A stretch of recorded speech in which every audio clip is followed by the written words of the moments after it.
The NFL Draft in Colorado, Shedeur Sanders will hold one last private workout Thursday in Boulder, Colorado with the New York Giants. Although Shedeur is expected to be a first-round pick, 17 players confirmed their attendance to next week's draft in Green Bay. However, Sanders was not one of them. Peter back here with me, and we bring in Ryan Clark. RC, great to have you with us, and I'm coming to you on this.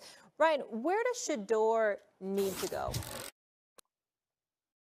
I mean, I think Shedeur needing to go to a place doesn't necessarily have to do so much with whether it's New York or Pittsburgh or the New Orleans Saints, as much as it's a place that Shedeur Sanders can go and prosper, a place that is ready for Shedeur Sanders, not only as a player, but a personality. And I think if I had to pick that place, it would be the Pittsburgh Steelers. Not so much just because of who Mike Tomlin is, not so much of just because of what they have as a roster structure, but because Shedeur Sanders needs to be somewhere that he's embraced. Shedeur Sanders needs to be somewhere where there is a sense of family. And anybody who has ever walked through the Pittsburgh Steelers facility understands the environments that the Rooneys have created.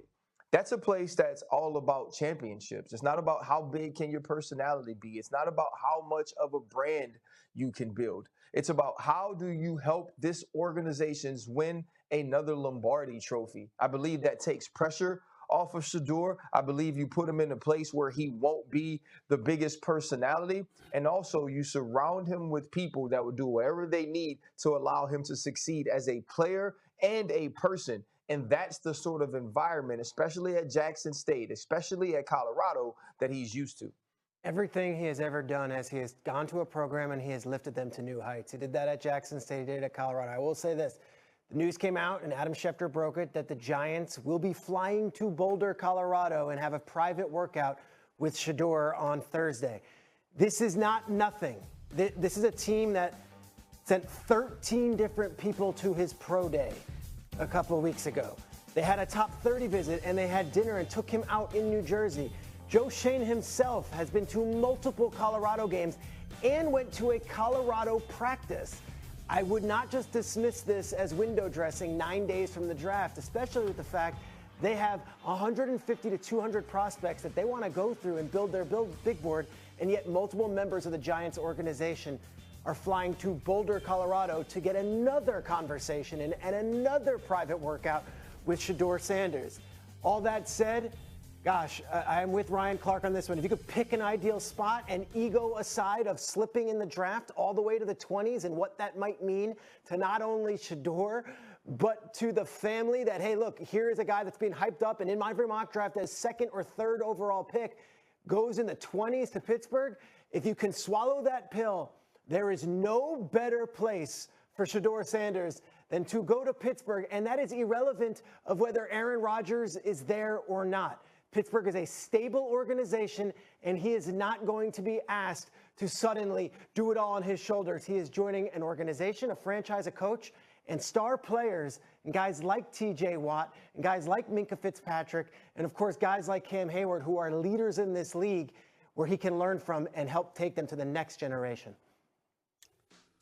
I don't disagree with anything that y'all said. Both of y'all would know this better than me. What I would say to you is that analysts questioning, whether it's the right fit due to his background and the shotgun-heavy offense at Jackson State and then ultimately Colorado.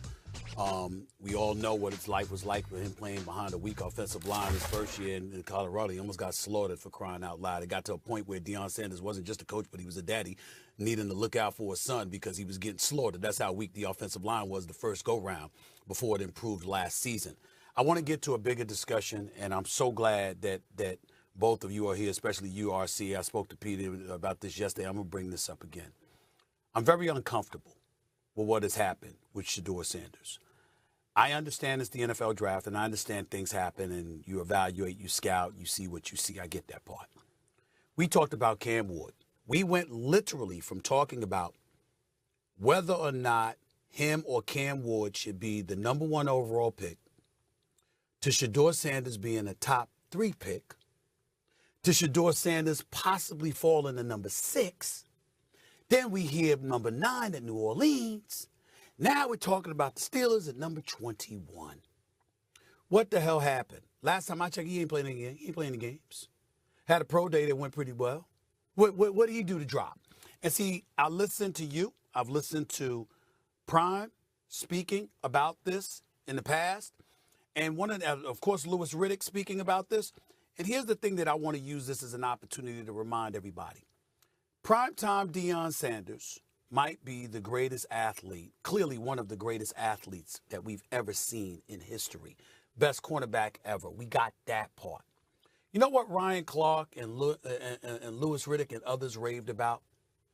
All the bravado and all of this other stuff. The professionalism, the dedication, the excellence and commitment. All of these intangibles that supposedly we look for in any athlete, especially the quarterback. This brother seems to have it, and as the days progress, his stature or his status seems to dwindle. I find it inexplicable, I find it alarming, and I find it like almost insulting from the standpoint that this is Deion Sanders' son we're talking about here. We know he has imprints with his own son. He's coached him all his life. And we've seen how great he can be. And we know what Mike Tomlin brings to the table in terms of leadership and culture in Pittsburgh. And you just finished talking about the Rooneys, RC. I just want to give it to you, RC, and just explain to all of us, both of y'all, by the way, just explain what the hell is going on. Well, listen, I think the first thing that happens is when the season ends, people haven't done their evaluations to the point that they have now. And what we knew when we watched college football last year was that Cam Ward and Shedeur Sanders were the top two quarterback prospects coming into this draft. Much like we knew years back that it was Alex Smith and Aaron Rodgers, and Alex Smith goes #1 overall because he wins the battle of who's the top quarterback, and then we don't see Aaron Rodgers go into the mid-20s. I think the larger problem has become that if Shedeur Sanders falls to 9, that it's not 2 or it's not 1. Well, great quarterbacks and Hall of Fame quarterbacks are picked at 9. In Patrick Mahomes' case, they're picked at 10. In Ben Roethlisberger's case, they're picked at 11. In Aaron Rodgers' case, they're picked in the mid-20s. In Joe Montana's case, they're picked in the 3rd round. And so I don't necessarily believe that the chatter we are hearing about Shedeur Sanders maybe going here or maybe going there is in any way some sort of testament to him not being the player we assumed he was at the end of the season.